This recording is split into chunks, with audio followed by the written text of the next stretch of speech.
Hey gang, DVD Collector back in the movie room, and today we're going to talk about Happy Death Day. Happy Death Day. This is a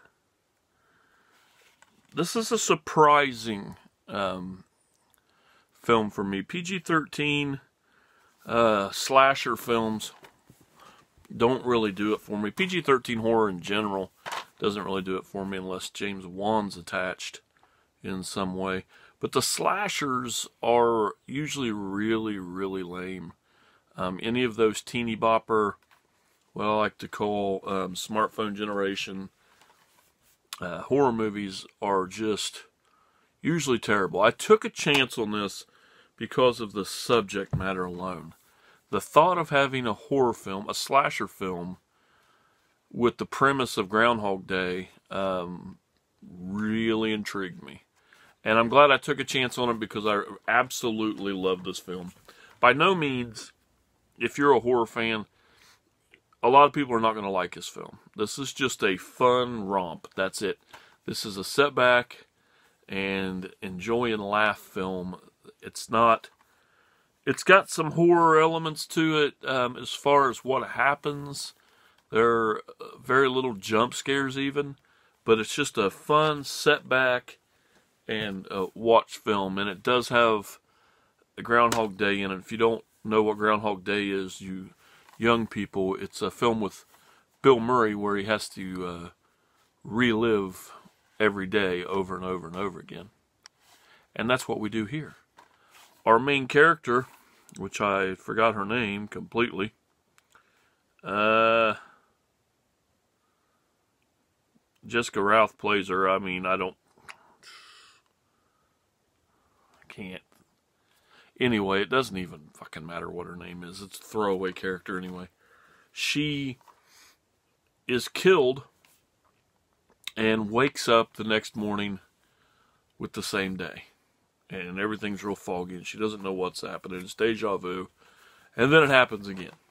Okay? Now it's pissing her off. Why is this shit happening, this daydream? Then it happens again. And then it starts to get real on her. Starts to, let her know that, hey, maybe I gotta find my killer. So we go through a lot of those. Some get annoying. I like that they went for a montage kind of thing later on. Just like Groundhog Day went. They show the beginning. And then random shit, and then the death. And that part was okay. It kind of got annoying with the little bits and pieces they showed in the middle, because some of them were a little bit inconsistent. But, if your day changes, everything changes, whatever.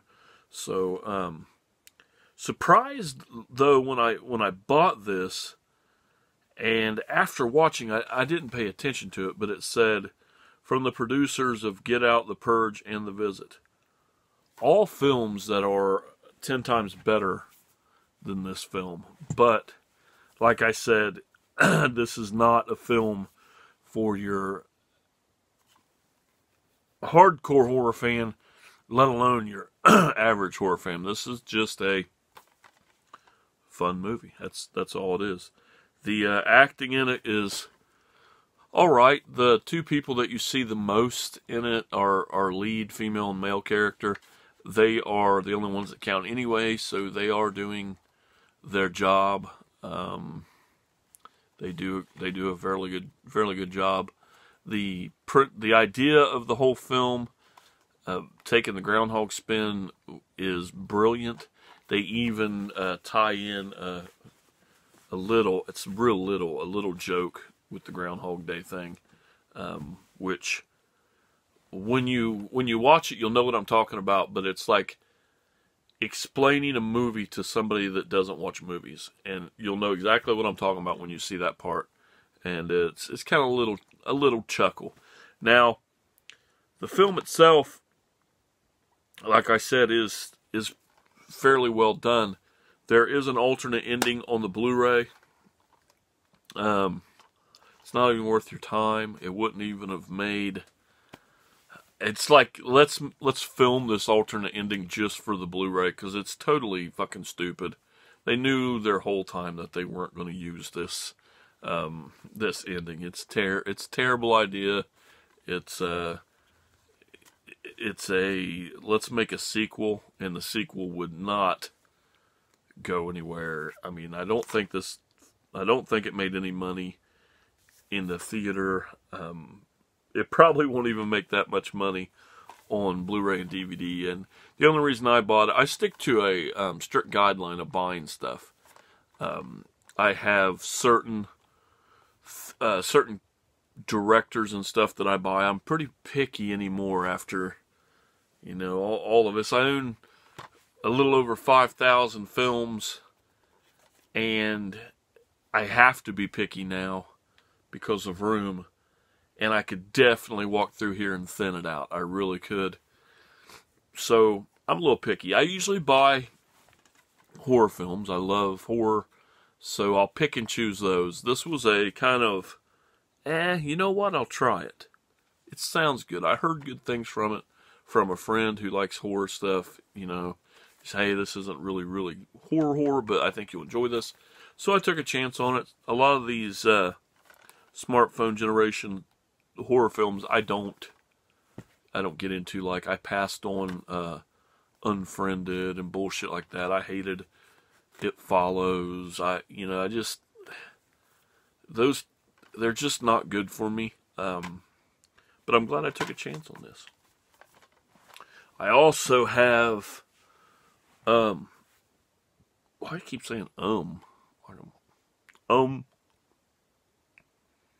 next time we're going to talk about a film called Lucky, which I showed a couple videos ago, Harry Dean Stanton's last film.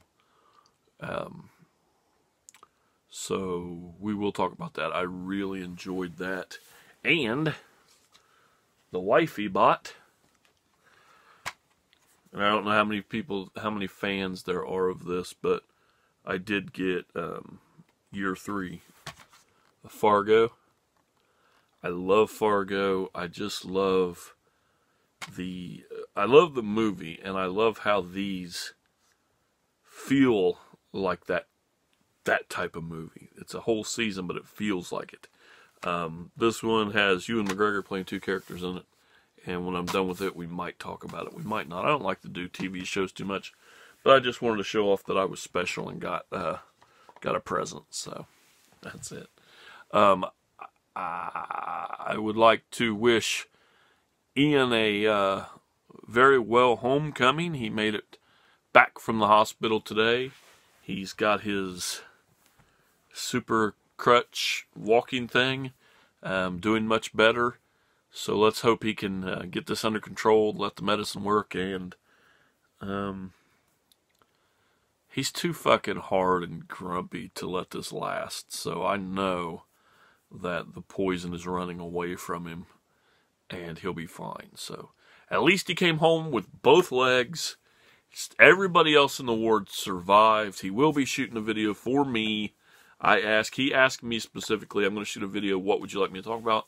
And I wanted an in-depth, no-filter video about his hospital stay. So let's all hope that that's